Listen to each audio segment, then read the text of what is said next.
നബി സല്ലല്ലാഹു അലൈഹി വസല്ലമ തങ്ങളെ കാണാനും തിരുസവിധം പ്രാപിക്കാനും ഈ അഖ്സം ഇബ്നു സൈഫി ഇബ്നു അബ്ദുൽ ഉസ്സ അത്തമീമി യാത്ര പുറപ്പെട്ടെങ്കിലും തിരുസവിധത്തിലേക്ക് എത്തുന്നതിന് മുമ്പ് അദ്ദേഹം മരണപ്പെടുകയുണ്ടായി എന്നുള്ളതാണ് അദ്ദേഹത്തിൻ്റെ ചരിത്രം വായിക്കുമ്പോൾ നമുക്ക് മനസ്സിലാക്കുവാൻ സാധിക്കുന്നത്. നമ്മൾ അള്ളാഹു സുബ്ഹാനഹു വതആല കൽപ്പിക്കുന്നതും അള്ളാഹു സുബ്ഹാനഹു വതആല വിരോധിക്കുന്നതും ഏതെന്ന് മനസ്സിലാക്കുവാൻ വിശുദ്ധ ഖുർആനിലെ ഏറ്റവും ആ വിഷയങ്ങളിലുള്ള സമഗ്രമായ വചനം, ഹലാൽ ഹറാമിൻ്റെയും കൽപ്പനയുടെയും വിരോധത്തിൻ്റെയും വിഷയത്തിൽ ഈ വിഷയങ്ങളെ സമഗ്രമായി പ്രതിപാദിക്കുന്ന വചനം, അത് ഈ സൂറത്ത് നഹ്ലിലെ 90-ാം വചനമാണെന്ന് ഉണർത്തിയപ്പോൾ ആ വചനത്താൽ സ്വാധീനിക്കപ്പെട്ട ഇസ്ലാം ആശ്ലേഷിക്കുവാൻ അവസരമുണ്ടായ 2 പേരെയാണ് ഇവിടെ ഉണർത്തിയത്.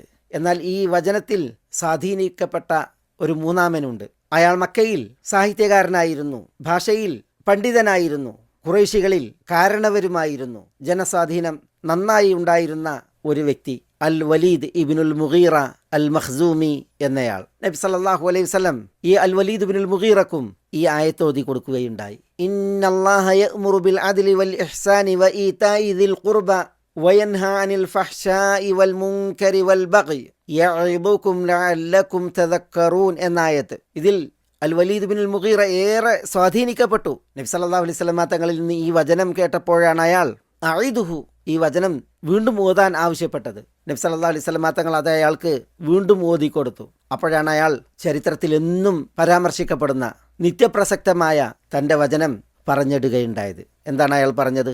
വല്ലാഹി ഇന്ന ലഹു ലഹലാവ വ ഇന്ന അലൈഹി ലതലാവ വ ഇന്ന അലാഹു ലമുസ്മിർ വ ഇന്ന അസ്ഫലഹു ലമുഗ്ദിഖ് വമാ യഖൂലു ഹാദാ ബശറുൻ വ ഇന്നഹു ലയഅലു വലാ യുഅല അലൈഹി എന്ന് നമ്മൾ എപ്പോഴും കേൾക്കുന്ന ഒരു വചനമാണിത്. വിശുദ്ധ ഖുർആന്റെ വിഷയത്തിൽ ശത്രു പറഞ്ഞ ഈ ഒരു വചനം. അയാൾ പറഞ്ഞു, അല്ലാഹുവാണ് സത്യം, ഇന്ന ലഹു ലഹലാവ, ഈ വിശുദ്ധ ഖുർആന് മാധുര്യമുണ്ട്, വ ഇന്ന അലൈഹി ലതലാവ, ഈ വിശുദ്ധ ഖുർആന് ഭംഗിയുണ്ട്, വ ഇന്ന അലാഹു ലമുസ്മിർ, ഈ വിശുദ്ധ ഖുർആന്റെ മേൽഭാഗം ഫലവത്താണ്, വ ഇന്ന അസ്ഫലഹു ലമുഗ്ദിഖ്, അതിന്റെ താഴ്ഭാഗം നനവുള്ളതും ധന്യവുമാണ്, വമാ യഖൂലു ഹാദാ ബശറുൻ, ഒരു മനുഷ്യൻ ഇതൊരിക്കലും പറയുകയില്ല, വ ഇന്നഹു ലയഅലു, ഈ വിശുദ്ധ ഖുർആൻ അത് മികച്ചു നിൽക്കും, വലാ യുഅല അലൈഹി, ഇതിനേക്കാൾ ഒന്നും മികച്ചു നിൽക്കുകയില്ല എന്ന്. ഇതൊക്കെ വിശുദ്ധ ഖുർആന്റെ വിഷയത്തിൽ പ്രശംസിച്ച് പറയാൻ, പ്രകീർത്തിച്ച് പറയാൻ അൽ വലീദ് ഇബ്നുൽ മുഗീറ അൽ മഖ്സൂമിക്ക് പ്രചോദനം ഈ വചനമാണ്.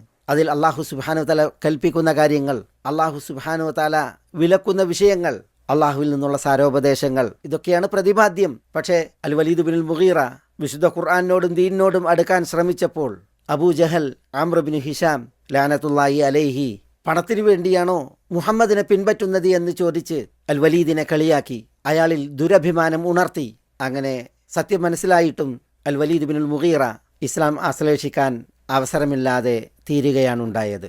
സഹോദരന്മാരെ, സഹോദരികളെ, ഞാൻ ഈ ചരിത്രങ്ങളെ ഇവിടെ അനുസ്മരിച്ച് ഈ ഒരു ആയത്തിനെ ഉണർത്തിയത് നമ്മൾ ശൈത്താൻ കൽപ്പിക്കുന്നതെന്ത് എന്നത് പഠിച്ചു പോകുമ്പോൾ, ശൈത്താൻ കൽപ്പിക്കുന്നതിൽ നിന്ന് വിട്ടുനിൽക്കണം, അകലം നിൽക്കണം എന്ന് പഠിച്ചു പോകുമ്പോൾ നമ്മൾ എന്താണ് പ്രാവർത്തികമാക്കേണ്ടത്, കൽപ്പനകൾ എന്താണ് ശിരസ വഹിക്കേണ്ടത്, അത് സുപ്രധാനം ഒരു വിഷയമാണല്ലോ. അത് അല്ലാഹു സുബ്ഹാനഹു വതആല ഉണർത്തിയ പല വചനങ്ങളുണ്ട്. തിരുമൊഴികളും അള്ളാഹുവിൻ്റെ കൽപ്പനയായി വന്നത് പലത് നമ്മൾ പഠിക്കുന്നുണ്ട്. പക്ഷെ അതിൽ എല്ലാ കൽപ്പനകളെയും വിരോധങ്ങളെയും മൊത്തത്തിൽ ഉൾക്കൊണ്ട, സമഗ്രമായി സമുന്നയിച്ച ഒരു മഹൽ വചനം ഇവിടെ സന്ദർഭോചിതം ഉണർത്തി അതുമായി ബന്ധപ്പെട്ട ചില ചരിത്രങ്ങൾ അനുസ്മരിച്ചു എന്ന് മാത്രം.